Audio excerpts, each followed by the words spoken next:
I just wanted to shoot a very quick video to give you some tips and hints on how to use the model upload feature. So you navigate down to financial models, you'll now be met with the new home screen. This obviously takes you to the old inbuilt version, and then this is the version that you will have shared from me. To upload your own templates, click upload, and then just drag and drop your model, and then click configure inputs. The whole Excel will display here, just takes a couple of seconds.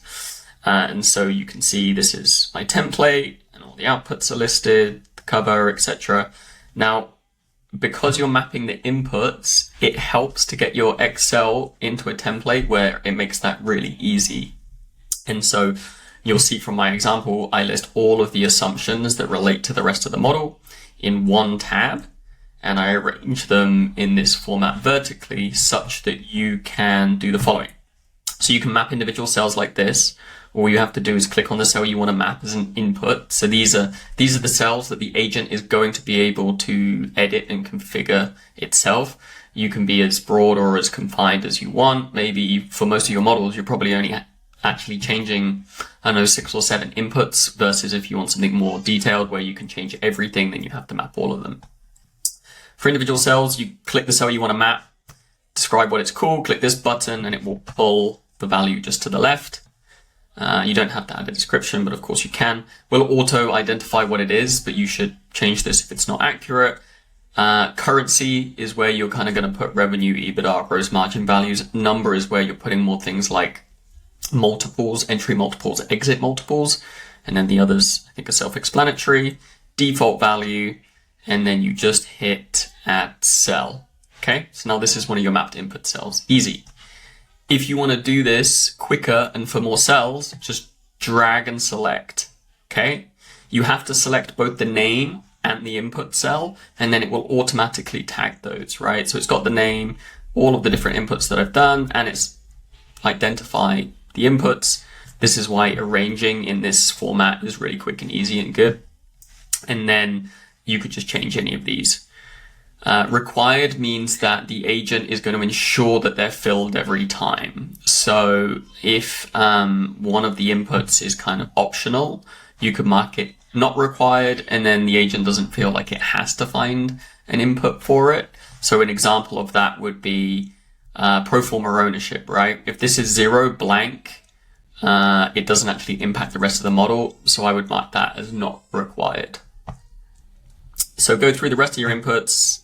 You can edit and change any of these later. So you can see number, currency. That should actually be just a number because it's a hard code. I know it looks like a date, but in this assumption, it's just 2027. It's not actually a date. And then this is a currency. So you go through and do that for all your different inputs, easy. And then you do the same for the outputs. Now, the whole model is going to update, right? So the reason why you specify the outputs is so the agent can return those in the chat. It will still update, and you can just pull up the model and see everything in the model. But if you want the agent to pull those values into the chat, then you specify the outputs. So, 9 times out of 10, all you really care about is kind of like the year 3 MOIC, the year 3 IRR, and so on and so forth. And then you hit save template, and it now appears in your model. So as I detailed in the other video, all you have to do to access, you can just click this button and it will automatically inject, hey, can you update this model for the deal?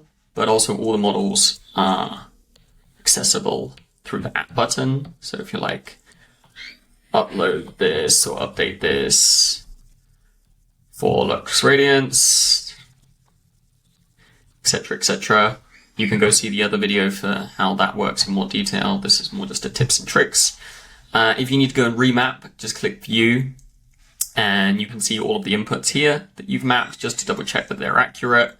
You can configure to change those at any time. You can just upload a completely new version of your model and all of those mappings will save as long as they're in the same place. But if you've added more functionality to your model, you can do that. And every time you save and create this, a new version is created so that you have version control and you know exactly which version is being used. Outside of that, I think everything else is pretty standard. This is just manual input if you want to just put the numbers in yourself. But of course, having the agent do it is really the value here. Version history, and then we'll list all of the different runs and models that have been created for each respective deal. So from there, yeah, all your models get saved down here. So these are ones that I've done over the last couple of days. I can view and bring them up, and I can do multiple at the same time.